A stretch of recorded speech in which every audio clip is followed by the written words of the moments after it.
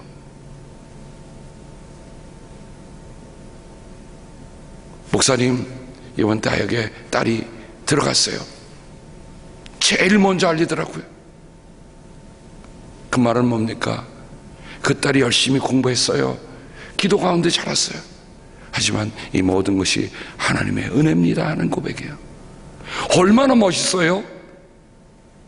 얼마나 하나님을 감동시키겠어요?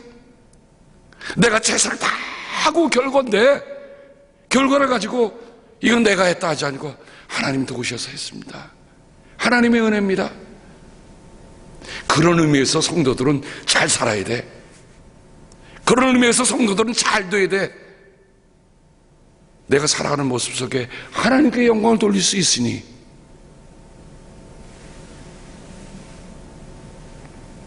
어긴다는 말이 치워버린다는 거예요. 치워버리지 마세요.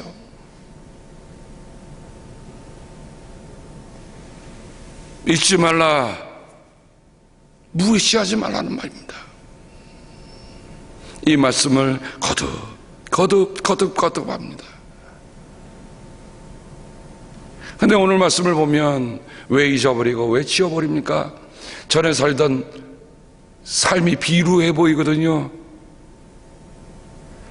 야, 국제시장에 나오는 그 아이가 미군 병사 앞에서 몸짓을 하면서 초콜릿 하나 받으려고,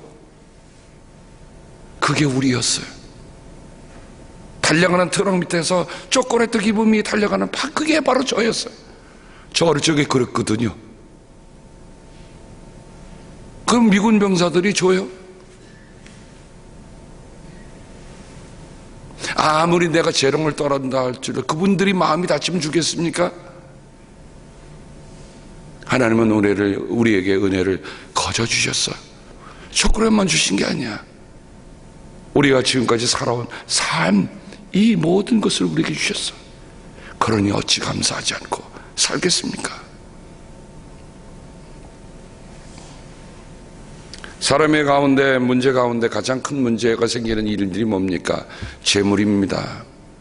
재물이 많아지면 행여 교만한 마음이 든다고 했어요. 그렇죠? 그래서 예수님이 이렇게 말씀하셨습니다. 하나님과 재물은 겸하여 섬길 수 없다. 의미 있는 말씀이에요. 사람들의 대다수의 문제가 무슨 문제냐? 재물의 문제입니다. 바울도 디모데후서 부자에게 이렇게 명령하라, 부자들에게 이렇게 가르치라. 허망한 재물에 너무 마음을 쓰지 말고 살아라. 교만해지지 말라. 바울도 누누하게 디모데전서와 후서에서 가르치고 있는 것을 볼 수가 있습니다. 돈을 사랑함이 일만하게 뿌리다. 하나님이 사용하라고 주셨는데 그걸 사랑하고 있으니 이게 문제라는 거죠. 돈은 끌어안고 있으라 주는 게 아니에요. 하나님의 선한 일을 위해서 너희들이 마음껏 쓰며 살라고 주신 거예요.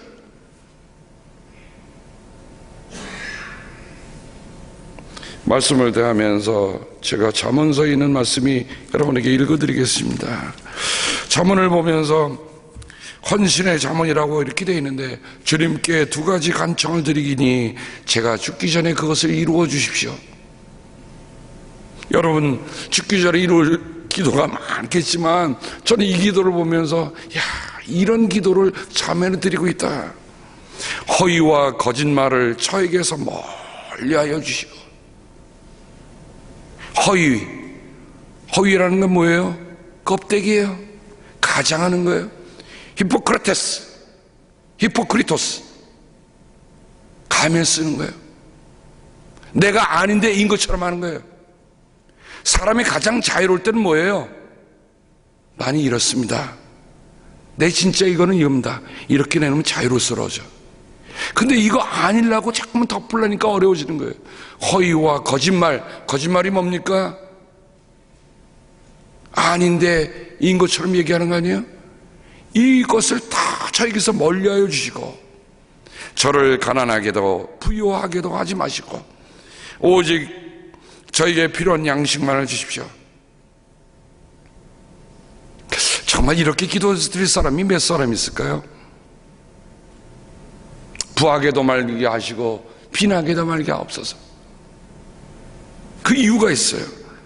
제가 배가 불러서 주님을 부인하면서 주가 누구냐 하고 말하지 않게 하시고, 이미 잠언에 주시는 이 하나님의 말씀을 기록한 이들은 사람들의 행태를 보면서 하는 거야. 배가 부르니까 하나님이 누구냐? 이게 다 내 힘으로 한 거지. 제가 가난해서 도둑질을 하거나 하나님의 이름을 욕되게 하거나 하지 않도록 하여 주십시오. 사랑하는 여러분, 우리가 정말 건강한 부자가 될 필요가 있는 게 있어요. 하나님을 욕되게 하지 않기 위해서 우리가 거룩한 부자들이 되어야 되는 거예요. 깨끗한 부자들이 되어야 되는 거예요.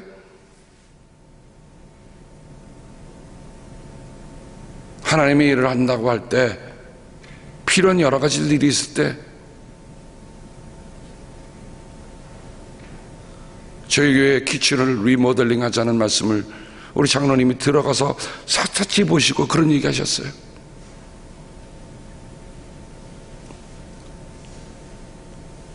저는 그 말씀이 옳다고 받았어요. 우리 집에 부엌이 만약 그렇다면 여러분 거기서 밥 얹어 먹겠어요? 당장 뜯어서 고치고 먹을 거예요. 작은 일 안 합니다. 저는 늘 마음이 이런 마음이 있어요. 아버지 집은 내가 사는 집보다 더 깨끗해야 된다. 아버지 집은 내가 누리는 것보다 훨씬 좋아야 한다.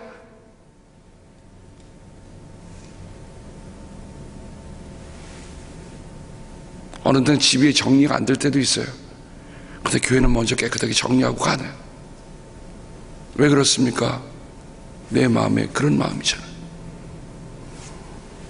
다시 돌아가면 저를 가난하게도 부유하게도 마시고, 어떻게 해요? 가난하면 도둑질하거나 하나님의 이름을 욕되거나 하지 않도록 하여 주십시오.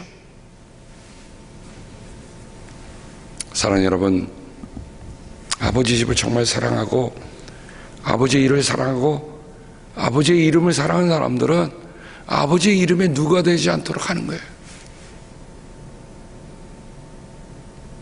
우리가 살아가는 삶의 모습에 아버지의 이름이 걸려 있어요. 저는 어디 가든지 그런 의미에서는 당당합니다. 나는 아버지의 이름을 나타내는 아버지의 아들이다. 아버지의 말씀을 전하는 메신저이다. 저도 공부 코피 터지게 했어요. 그러나 공부를 위한 공부가 아니라 내 아버지의 이름을 높이는 일이라면 내가 그런 일은 뒤지고 싶지 않다. 그런 마음이 제 안에 있어요. 오늘 신명기 8장을 읽으면서 다시 우리 마음속으로 깊이 정리해 봅시다. 하나님께서 우리에게 힘을 주셨음을 기억하라. 기억하라. 기억하라. 기억할 것을 기억하는 것, 잊지 말아야 할 것을 잊지 않는 것, 그것이 하나님이 우리를 부르신 그 부르심을 따라 아버지의 이름을 높이며 살아가는 귀한 일입니다. 하나님의 일에 하나님의 이름을 높이는 일이라면 여러분 발벗고 나서십시다. 그러나 하나님의 잊어버린 은혜를 잃어버린다면 무릎을 깨뜨리는 한이 있더라도 좁혀 나와서 주여, 내가 아버지의 은혜를 잊고 살았습니다. 오늘 내게 주신 이 은혜를 내가 잊고 살았습니다. 용서하여 주십시오. 그렇게 기도하며 살아가는 우리들 모두가 되기를 주님의 이름으로 간곡히 당부합니다. 기도하겠습니다. 아버지 하나님, 은혜는 돌에 새기고 섭섭한 것은 모래 위에 물 위에 새기라고 하였죠. 오늘 우리의 마음속에 새겨진 것이 하나님이 내게 베푸신 은혜만 되게 하여 주옵소서. 내 마음의 자리도 한계가 있습니다. 내 마음의 종이에 다 쓸 수 있는 게 없습니다. 그러니 섭섭한 것, 불평했던 것, 그 모든 건 다 치워버리게 하시고 오로지 내 마음의 종이에 하나님의 은혜만 적혀가도록 주여 도와주셔서 감사를 더하시고 은혜를 더하여 주시는 귀한 은혜가 있도록 아버지 도와주시옵소서. 하나님, 마이클 집사가 일단 퇴원했습니다. 아버지, 사랑하는 아들을 주님께 부탁한 기도를 주님께서 들어주셔서 감사를 드립니다. 주님, 투석하지 않고도 강건하도록 주여 도와주시옵소서. 하나님, 그래서 저의 몸에 새겨진 하나님의 은혜에 있게 하소서. 평생 돌아봐도 이거는 내게 지울 수 없는 하나님의 은혜구나 하는 것이 새겨지도록 인도하여 주시옵소서. 돌아보니 우리의 삶에도 그런 하나님의 흔적이 있습니다. 주님, 바울이 나를 더 이상 괴롭히지 말라, 내 몸에는 예수의 흔적이 있다. 그 흔적이 뭐겠습니까? 나를 부르셔서 하나님의 은혜 속에 들어가게 하신 그 은혜의 흔적. 설령 그것이 복음을 전하다가 정말 어려운 지경을 당하고 돌에 맞고 매를 맞고 한 상처랄지라도 바울은 그것을 은혜의 흔적이라고 고백하는 겁니다. 아버지, 내 안에도 세상의 흔적이 아니라 하나님의 은혜의 흔적만 남게 도와주옵소서. 오늘도 주의 이름으로 세상을 향해 나갑니다. 우리가 가는 곳곳마다 하나님의 이름만 높임을 받으시옵시고 우리가 살아가는 모습을 통해서 하나님의 이름이 전해지는 귀한 은혜가 있도록 주여 도와주시옵소서. 믿음의 선한 이들이 선한 일을 하며 악한 일을 선으로 이기는 역사들이 오늘 우리 가운데 일어나도록 주여 도와주시옵소서. 주 예수 그리스도의 은혜와 하늘 아버지의 사랑하심과 성령님의 사귐이 우리 가운데 함께 하시옵기를 간절히 축복하며 기도합니다. 아멘.